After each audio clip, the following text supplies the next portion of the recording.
This week's episode is sponsored by Baitul Mal. Baitul Mal provides life-saving, life-sustaining, and life-enriching humanitarian aid to underserved populations around the world, regardless of faith or nationality. Assalamu alaikum, and welcome to another episode of the ReMAStered Podcast. I'm your host, Munira Madison, and today I'm joined by a very special guest, Heba El Haddad, and we're talking about self-love and the importance of having a relationship with yourself. How are you doing today, Heba? So glad you're joining us. Doing great. Thank you. How are you doing? Alhamdulillah. I'm so happy to be discussing this topic.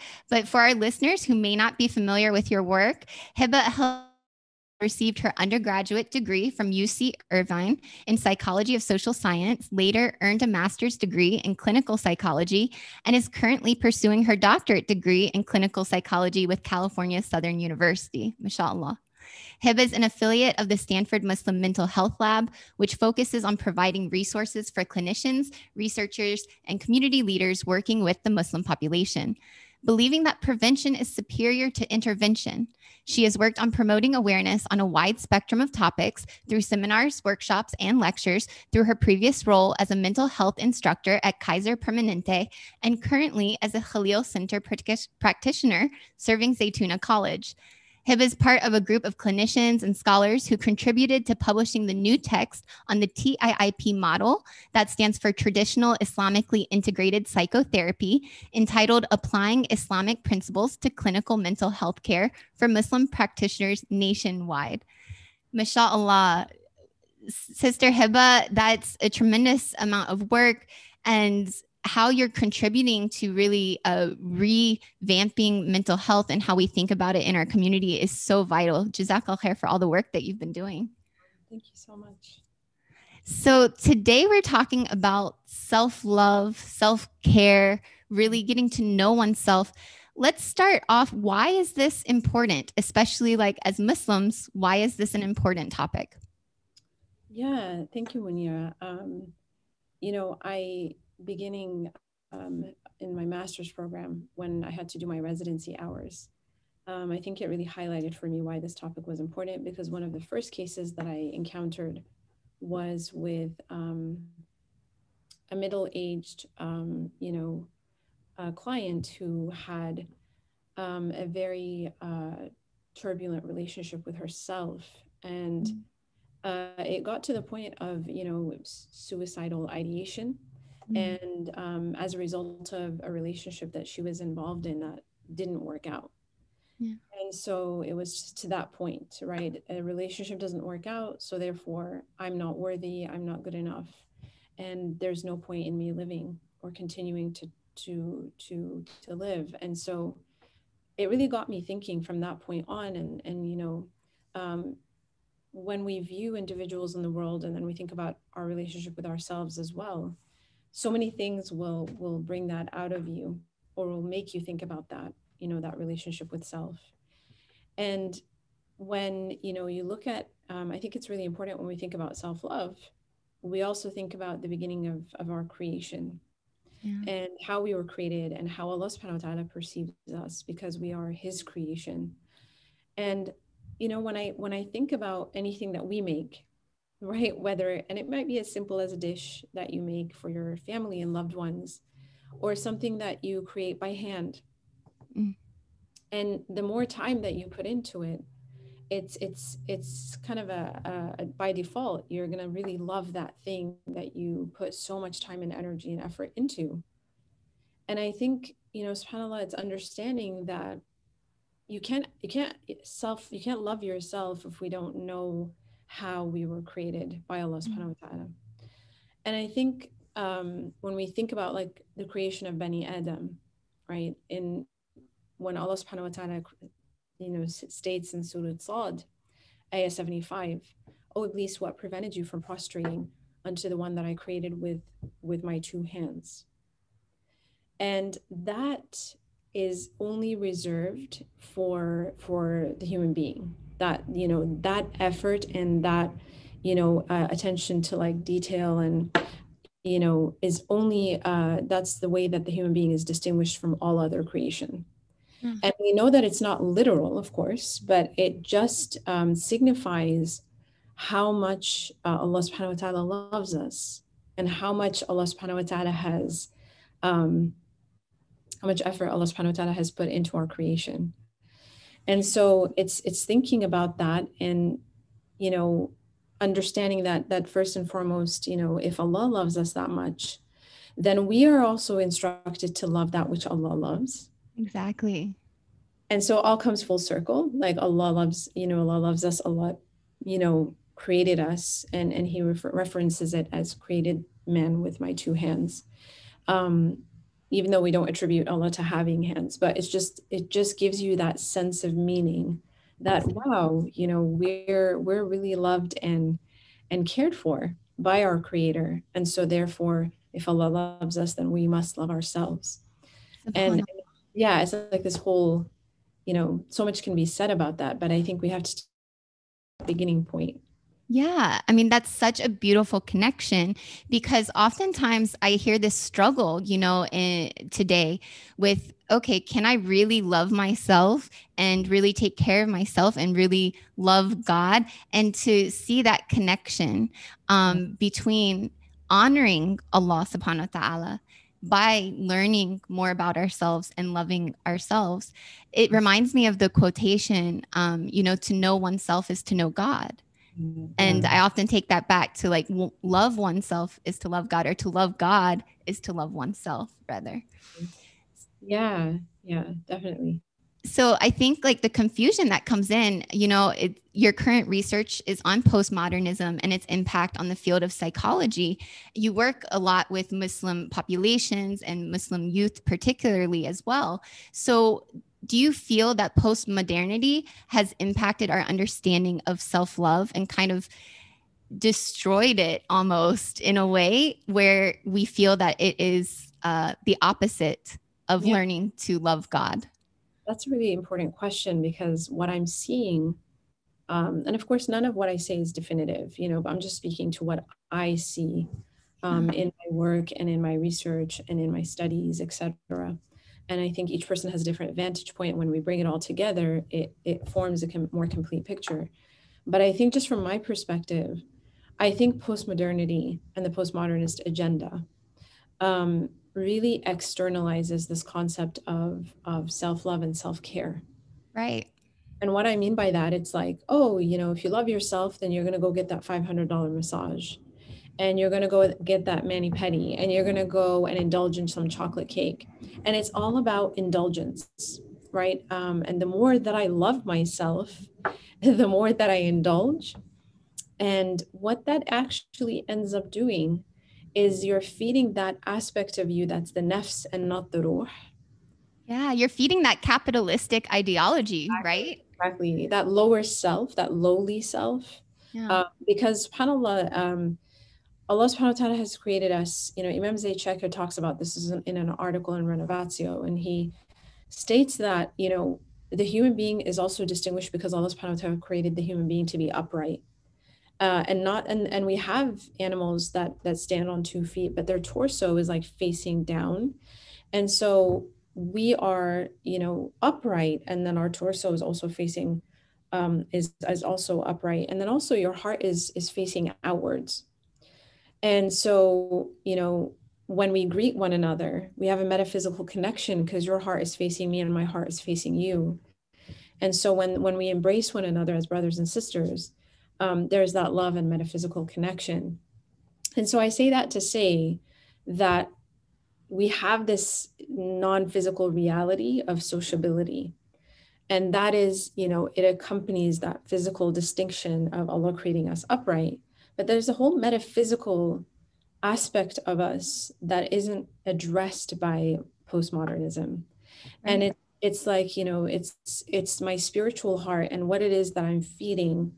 And it's very also, the more you indulge, it's, you know, more in a sense of what part of me am I feeding? Yeah. What part of me is growing? And is that what I want to invest in? Is that what I want to grow? And it's kind of like, why would you invest in growing weeds instead of investing in growing the flowers and the plants? And so that's exactly what happens is I'm feeding the wrong aspects of me.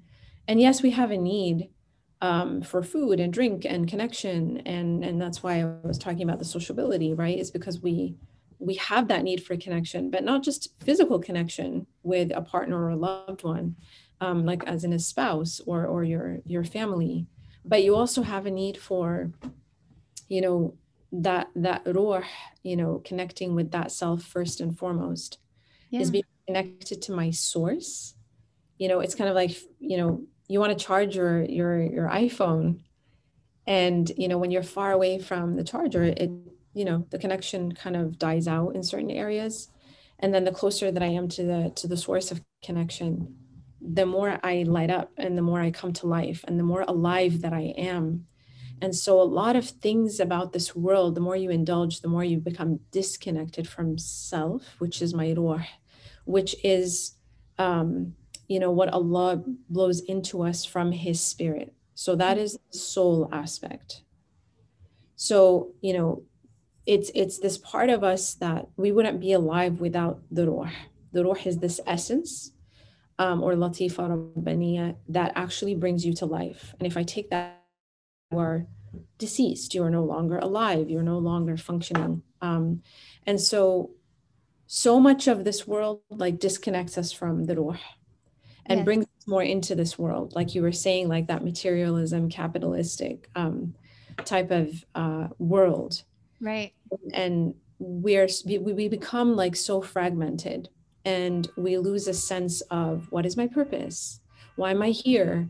And we think we have all the time in the world, and you know, we fall into one thing, and then you know, it's onto the next thing and onto the third thing, and so you start to drown. And ultimately what happens is that disassociation from self. And when I refer to self, it's really the ruh.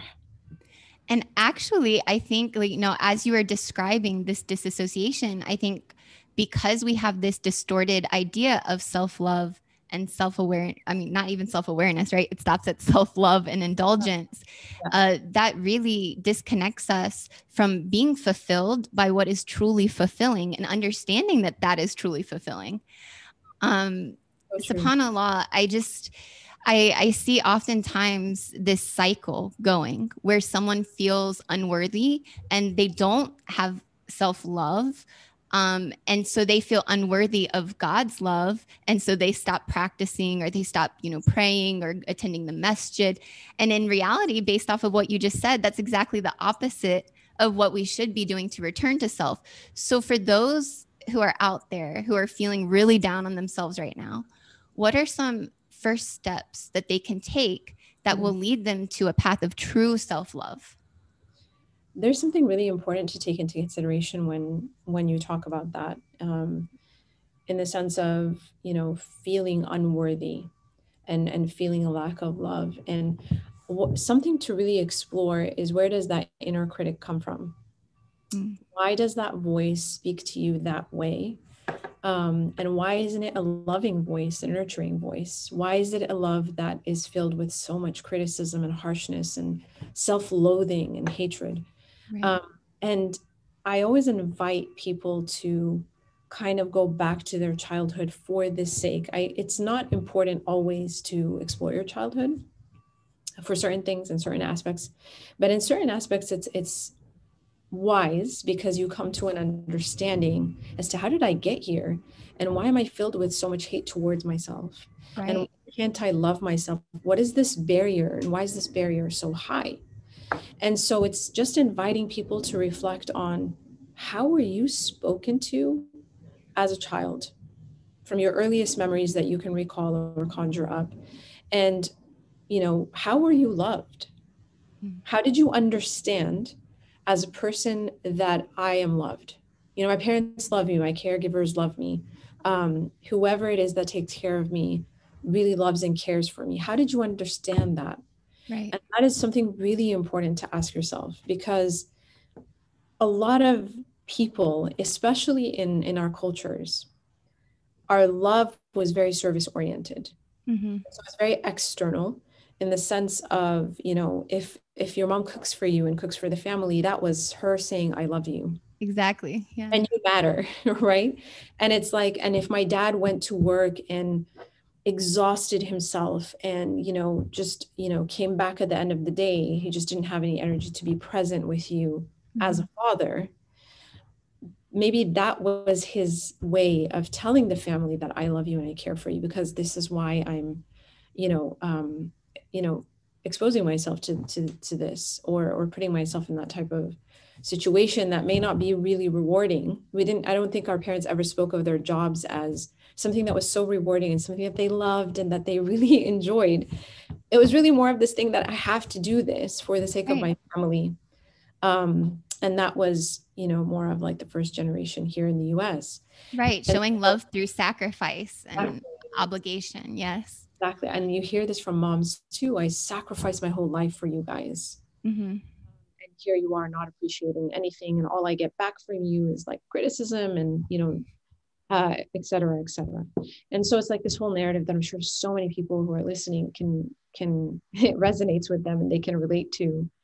And so I think that's the first step, is understanding why, because what happens is when you're spoken to by a caregiver or a parent in a certain way, and oftentimes it's critical, it's a little harsh because it's like tough love. Again, that's so dominant in our cultures.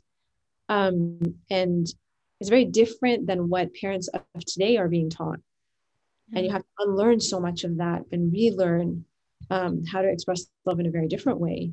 And that's a big part of like why you see such a big emphasis on healing. So it's healing from that harshness, healing from so much criticism that they intended to be love, but you received as, I'm not good enough. Right. Because they always spoke to me in this way, wow, I must be really bad. Or I must not be smart enough, right? Because I come to them with A's and they're like, but why didn't you get an A+? Right. And so it's like a lot of that. And so you bring that voice that you were spoken to as a child, you bring it in-house, and then it becomes your own inner voice. Exactly. And Go ahead. That's the problem. Like that's where the problem lies oftentimes. Yeah. Internalizing that. I love the fact that you mentioned unlearning, because that path of like self-discovery and healing and awareness is really, it'll lead you to a lot of unlearning through reflection. And the fact that you said, like, go back to your childhood and reflect on your relationship with your parents, even though it was really good. Like for myself, when I started like self-healing work and things like that, I really felt guilty for actually reflecting on my upbringing because I had a wonderful childhood. And then I started realizing, oh, well, my parents are humans too. And my teachers are humans too, or your spouse is a human too. And these are the things that I learned and internalized from them. And these are the things I need to unlearn to have a healthy relationship with myself. The reason why you're unlearning, and granted, there's a lot of abuse, etc., right? So we're not talking about that category, because I think that category needs a whole other, talk in and of itself. But yes, in order to do it some kind of justice, but I think, it's really understanding that everybody that I engage or interact with in my life and will encounter is a human being before they are anything else. So you're human before you're a mother, you're a human before you're a doctor, you're a human before you're a lawyer, before you are a parent, whatever it is, you're human first. And as a human, you have needs, you have deficiencies, you have strengths, you have, talents and certain capacities and abilities. And I think as children, you don't realize that my parents have their own capacity. My parents have their own struggles. Right. And so when you receive criticism or harshness from them, what a child knows how to do is it doesn't start hating the parent. The child doesn't hate the parent. It actually becomes inverted, and you start to hate yourself. Yeah. So you think something's wrong with me, right? Because as a child, you don't know how to reason, and think critically about things. And so you don't usually hate the parent, but you just start to loathe. And that's where the self-loathing kind of, originates. Right. So this path to self-love, like true self-love, I'm hearing that it really starts with self-awareness and really diving into learning yourself first and foremost, having that reflection, and then it evolves into self-love. How so?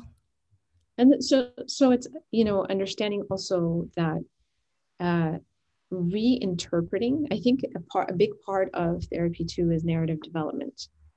And what that means is it's really all about how you interpret what happened to you. So I meet certain individuals and they go through tragedies, right, in their lives, much bigger than your mind can kind of fathom or grapple with. And they interpret it as not a bad thing that all of this happened to me. They interpret it as, this is what makes me as strong as I am today. This is what actually got me to getting the position that I'm in. Right. Like a growth mindset approach. Exactly. As opposed to a fixed mindset, as Carol Dweck talks about in her book. It's really, like victimizing. And when you victimize, which our Prophet ﷺ actually never did, and that's very liberating, because that's where the self comes in. Like, I hold myself to account, and not in a harsh way, but in a very compassionate way. Like, hey, this is the human side of me. And I know I didn't do the best. I didn't do a good job. I really messed up.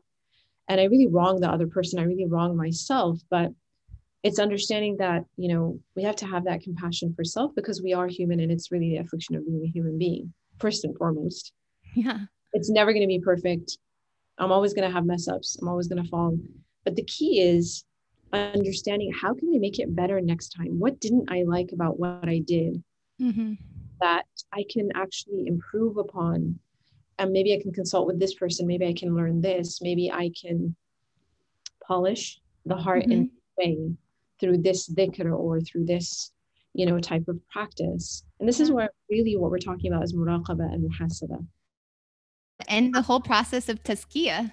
Exactly. Self-purification of the heart. And because the heart does gather dust inevitably as a result of being in this world. And so in addition to the world kind of having this fragmenting effect, it also, your heart does gather stains and dust, etc. And it needs frequent spring cleaning.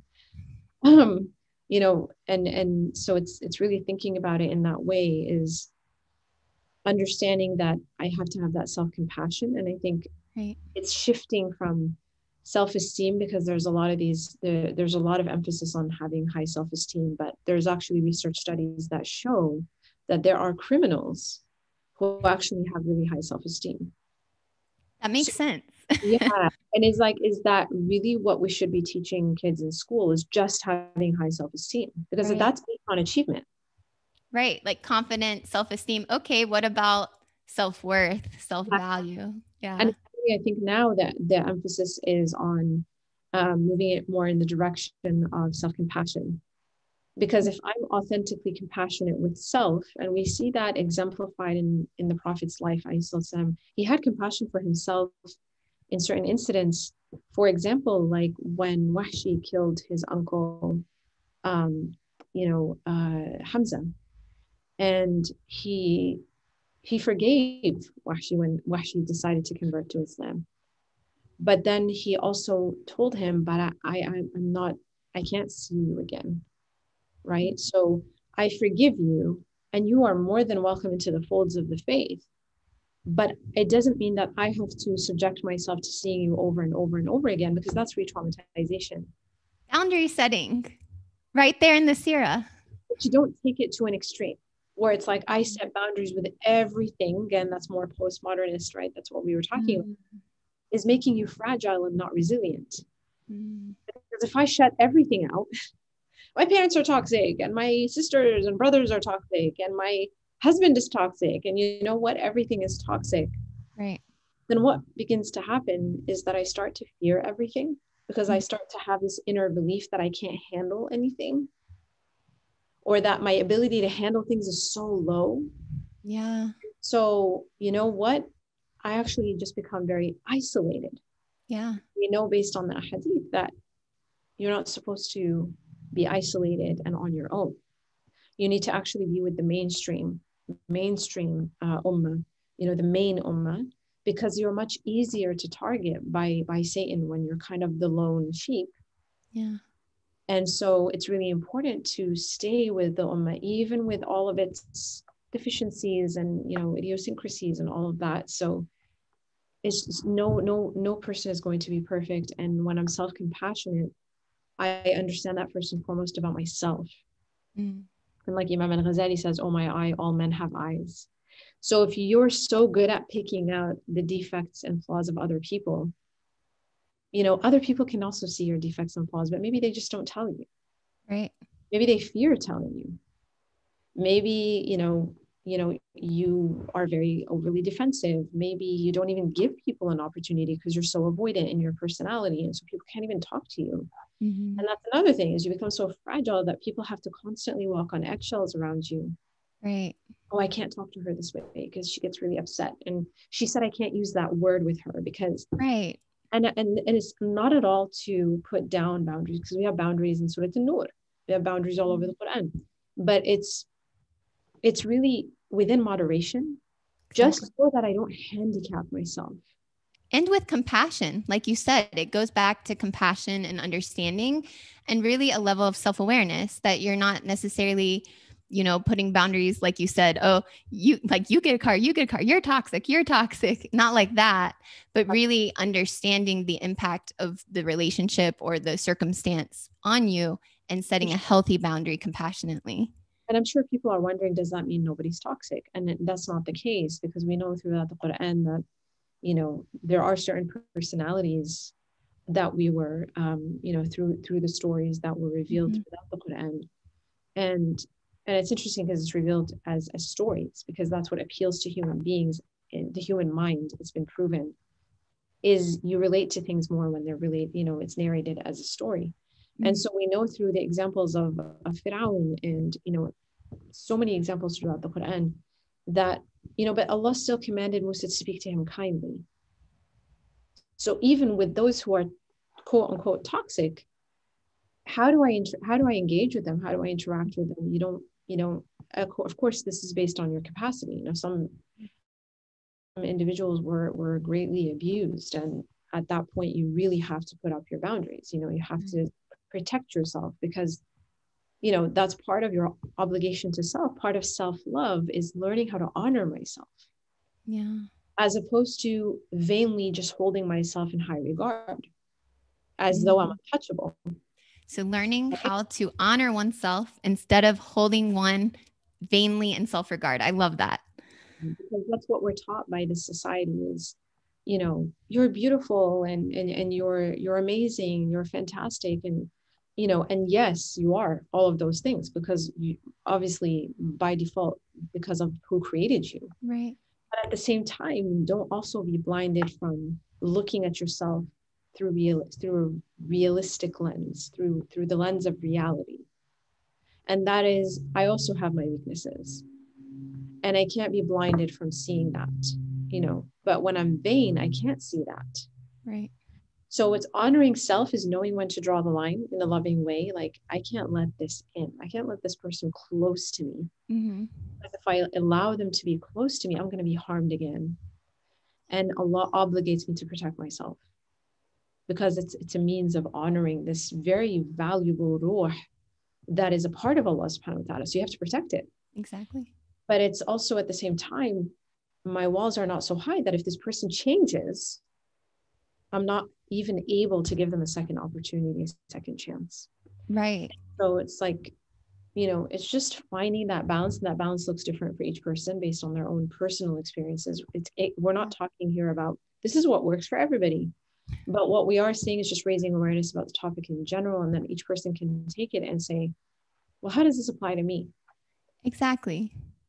Yeah. And that's all that it is, really. Yeah. And you're really, when we look at, even like you said, boundary setting compassionately, when we look at all of these things, even learning ourselves, reflecting on our past, reflecting on our current relationships and circumstances, it can seem overwhelming, and it can seem really confusing. And I think that's really where, like you said, muraqabah, tarbiyah and tazkiyah really come in.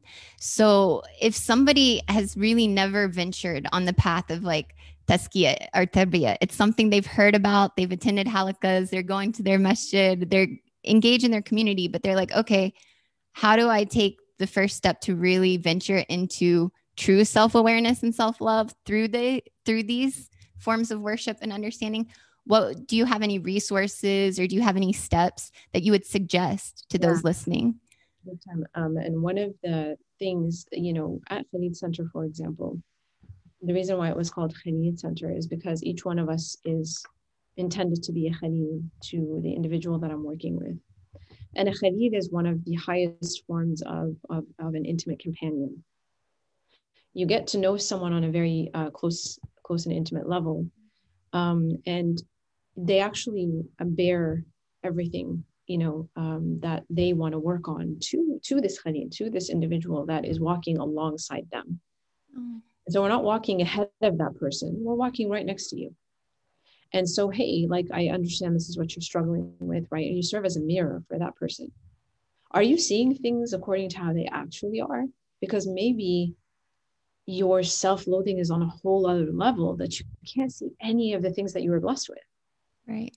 I see it as your Khalid who's sitting right in front of you. I see the ways that in which you're immensely talented. I see the things that you're so good at. I hear what you talk about in your stories, etc. And just the way that you present yourself, because you tell on yourself without even having to say a word. Mm-hmm. By the way that you carry yourself, by your posture, by the way that you dress, by the way that you speak, your style. And so there's so much that speaks for you without you having to really introduce and speak for yourself. And so, or share yourself. And so I think the biggest thing that is so helpful is whether it's a therapist, and ideally it's someone who's psycho-spiritual, who has a psycho-spiritual understanding, because then they can really play that role of a Khalid, or a therapist who's non-Muslim, but has a really good understanding and grasp of your faith and how important it is for you, or a really close mentor. And I think every human being has to have a mentor. Yes, definitely. I don't care how high you climb on the ladder of success and achievements and accolades and all of that. Every single individual has to have a mentor, because without a mentor, the way the human mind works is that success builds upon another, builds upon another, builds upon another, and then it starts to get to your head. And then society doesn't help either, because society's like, you're so amazing, mashallah, I've never encountered someone who's like you. And it's like, they mean well, and it's so appreciated because you also need that feedback, but within limits too. And society doesn't really have limits, especially with social media. Oh my gosh. Go look at the comments section and you'll see how that can be so detrimental for the human mind and the psyche. And so you start to actually believe that you're above everyone else. And, I'm untouchable. Right.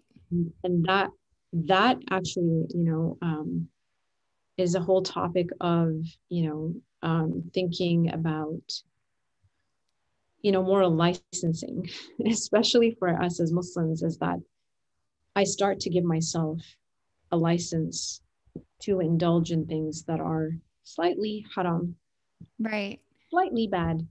And this is the entry point of shaitan, is that it's okay if you buy all of this stuff. You deserve it, right?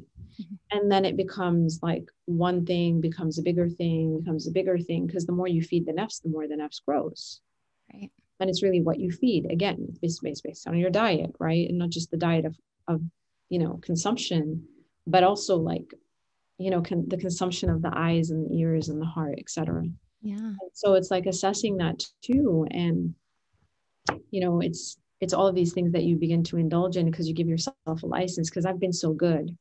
Right. Or I just gave this talk and raised awareness, and all these people come to me and they need my advice, and they really value it, and it's life-changing, it's transformational. And it's like, how can that not get to you as a human being? Right. Have a mentor, a mirror for you. They are honest with you because they love you. And you may not appreciate that in the moment, but you will never really regret that later on.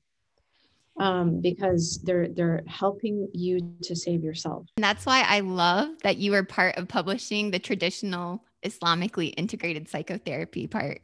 I mean, subhanAllah. I could talk with you all day. I'm sure that our listeners really would like to hear even more.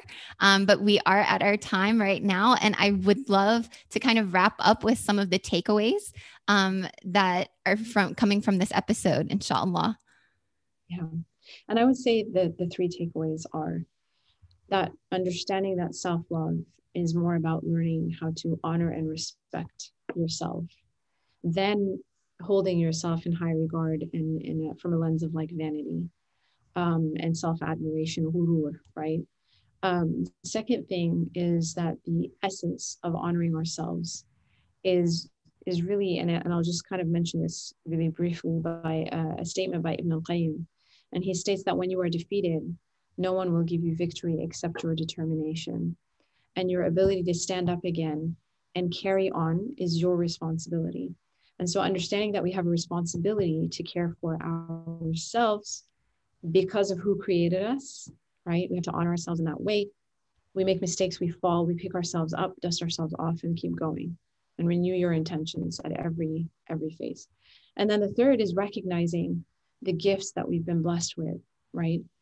And learning that me refining them and you know, perfecting them as much as I can and having standards for myself is a good thing. It's not a bad thing.